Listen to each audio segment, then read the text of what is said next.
Hi everyone. First, stop. If you haven't at least attempted the questions on the sample exam papers, stop right now. Turn this video off. No, don't scroll through this bit.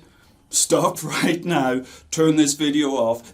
You're trying to scroll again. Stop right now. Turn this video off and go and attempt the sample exam questions. You will learn a great deal more from at least attempting them. And then you'll be able to discern where there are gaps in your knowledge. If you just fly through them, wonderful, then you don't even have to watch this bit. But even if you don't, and particularly if you don't, go and attempt them, and that will indicate where you need your knowledge to be strengthened and where you're okay. With that proviso in mind, let's sample paper A, question 1. Consider the following statement. The Hamiltonian operator acting... There's the question. The Hamiltonian operator acting on any quantum state psi returns the same state and its associated energy eigenvalue E. This is what the Schrödinger equation tells us. Explain why you agree or disagree with this statement. And your answer should be an absolutely resounding I disagree with that statement. This holds true if and only if this is an eigenstate of the Hamiltonian. Remember that, if we pull out our beloved particle in the infinite potential well again, and let me change that to UN.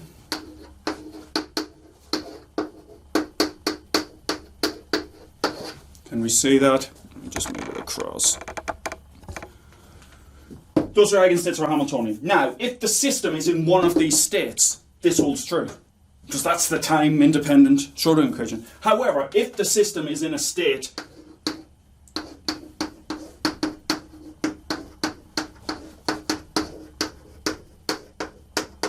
plus whatever, and whatever state we want, this is not true.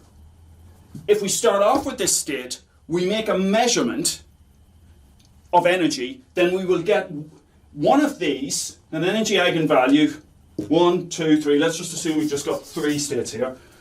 We'll either get E1, E2 or E3 with a probability, this is not normalized at the moment, but with a probability which is given by the modulus squared of those coefficients. We won't return this state if we make a measurement. We'll pull out with a certain probability one of those eigenfunctions. Which is why we should really always, as I've said in so many other videos, write it like this, where these are the eigenfunctions of the Hamiltonian, to distinguish it from the overall quantum state.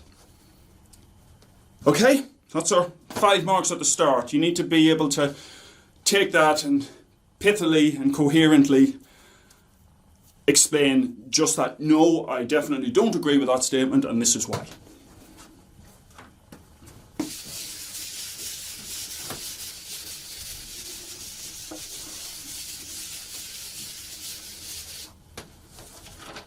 System is initially in the state, this state, where we're in bracket notation, well, ket notation at the moment.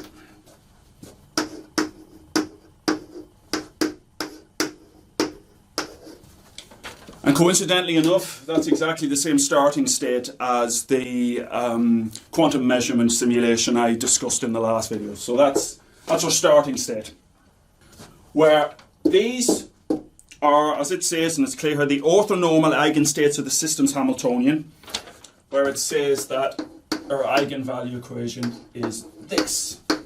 Sorry, eigenket equation is this. It's equivalent.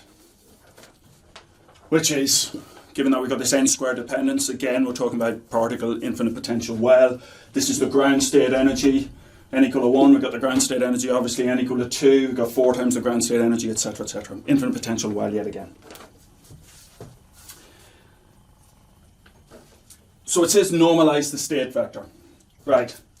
So what we need to ensure is that this is equal to 1 to normalise the state vector. We can see already, when we've got a 2 here, that this is not going to be equal to 1. So, this is our normalisation condition. So what we're going to have is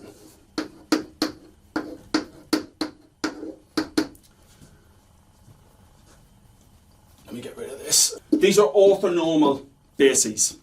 So anything which is U1, U2 or U1, U3 or anything where we don't have the same index goes to 0 because they're orthonormal, i.e. orthogonal and normal.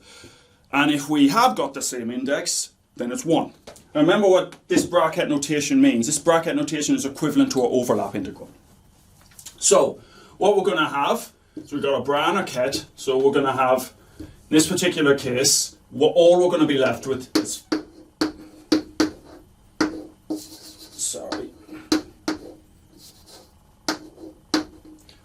plus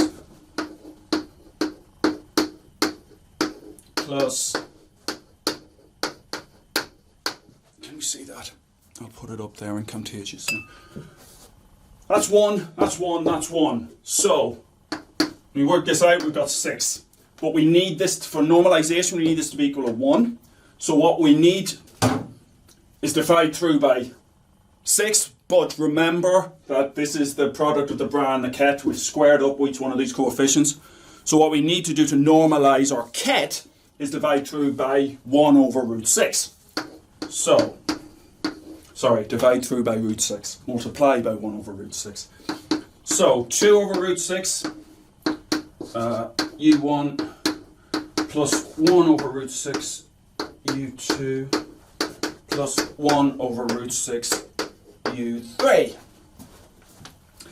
Let's make sure some of these coefficients squared, modulus squared. They in principle they could be imaginary in this. Oh, sorry, they could be complex. In this case, they're just purely real, so we can just take the squares. 4/6 plus 1/6 plus 1/6 gives us 1. So we've now normalized our state vector. So our next question is: if a measurement of energy is taken with the system in this state, what values of energy can be measured and with what probability in each case? What we have is some summation, or if you prefer in terms of wave functions rather than state vector, what we have is this.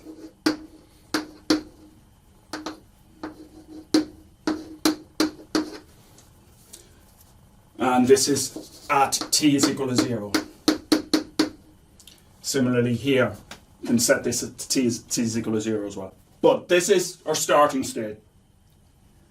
So what we have is a superposition, which means nothing more than a summation of our basis functions by some coefficient. Now if we compare this to this, where are we?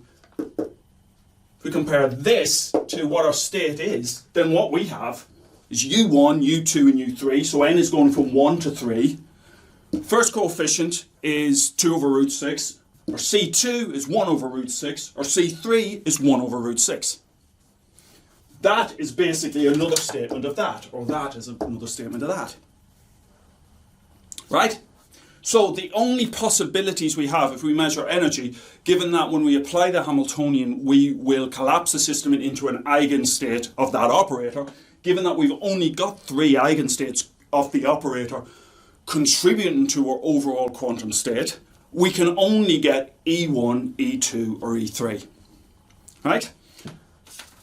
So that's got you a number of marks for that.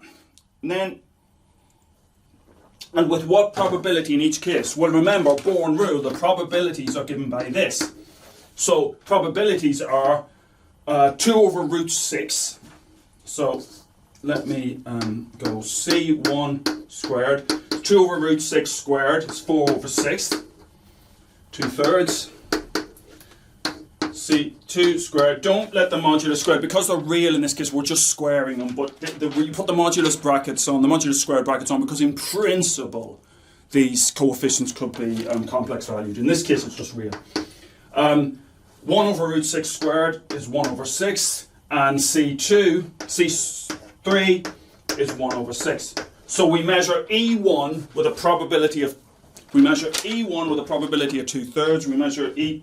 with a probability of 1/6, we measure E3 with a probability of 1/6.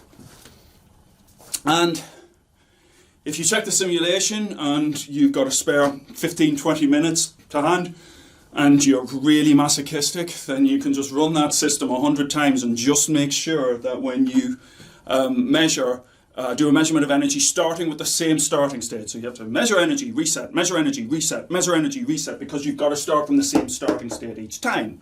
Because if you collapse the system into one of the eigenstates and you keep measuring energy, you're going to measure that eigenstate with 100% probability because the quantum state only comprises that single eigenstate.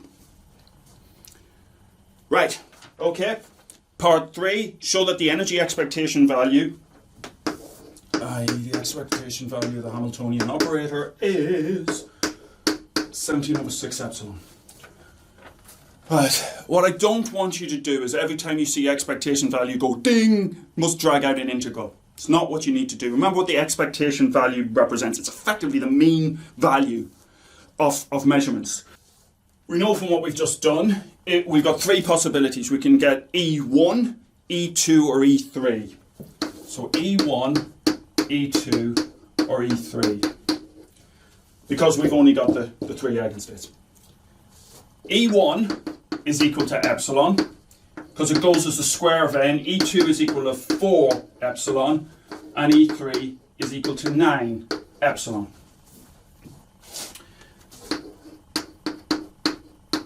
Or equivalent, we could put an E, but let's just keep the operator terminology. So what we're going to have is, what was our probability for measuring this was 4/6 epsilon plus, now we've got again 4/6 because we've got 4 epsilon times 1/6, and now we've got 9 epsilon over 6. 4 and 4 is 8, 9, 17. 17 epsilon over 6. Right.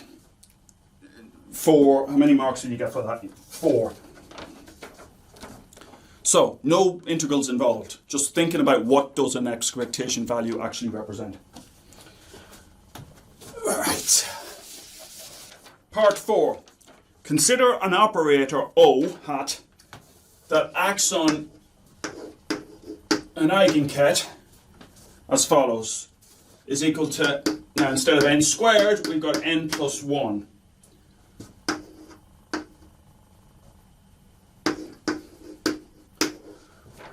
Well, this is just a constant. So this is, in effect, pretty much the same question. Notice that this operator and the Hamiltonian share a common basis. So that is important in terms of the compatibility of measurements. So with the system starting again in our initial state, which was this, what did we have? 2 over root 6 plus 1 over root 6 plus 1 over root 6. System starting in that state. Show that our expectation value for this operator is that. This is basically the same question, except instead of having n squared, we've got n plus 1. The only additional piece is to realize that you're sharing common set of basis functions. So it's exactly the same idea. U1, U2, U3, we've got 3 possibilities for this. So in this case, we've got, and these also are probabilities for measuring each one of these eigenkets, or collapsing the system into one of these eigenkets. So we have 4/6, and it's now n plus 1, so that would be 2 times 2 O0 plus 1/6 times 2 plus 1 gives us 3 O0 plus 1/6 again, that's our probability, by this will now be 3 plus 1, 4 O0. So probability value, probability eigenvalue, probability eigenvalue. Work that through. We've got 8 O0 plus 3 O0 plus 4 O0 all over 6. 8 and 3 is 11, 4 is 15, 15 O0 over 6. It's exactly the same idea. So it's the Born rule being applied time and time again. The probabilities are given by the squares, the modular squares of the coefficients. That's all you're applying each time. And you can get an awful long way with some fairly basic arithmetic, as long as you've got the concepts down, as long as you understand how these things relate to each other. Suppose that a measurement of energy of the state size, starting state again, returns a value of 9 epsilon.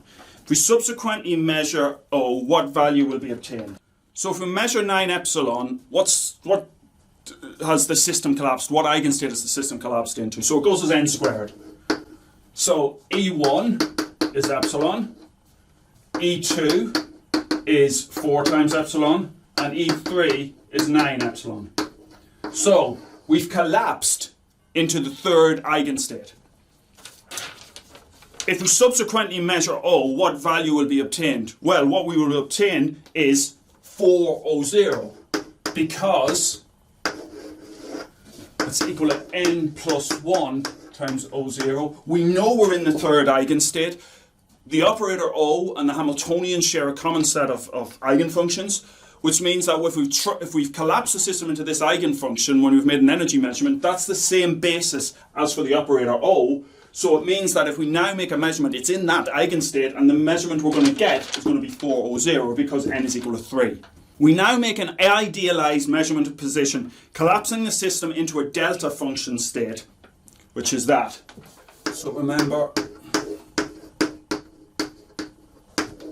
which is our new state vector, and that's the same if we translate this to wave function language, is that. And if that's a delta function state, then what we have is our wave function looks like this, and we have a delta function at x0. Now this is a completely physically unrealistic situation because no measurement is infinitely precise, which is what a delta function is. Why do we introduce delta functions in the first place, you might ask? Because they are very helpful in terms of looking at those limits. And physicists love to look at limits, and those limits can be very instructive in, for example, the uncertainty principle, in terms of if we Fourier transform that, what do we get, and vice versa. But this is not something you're ever going to measure in a lab.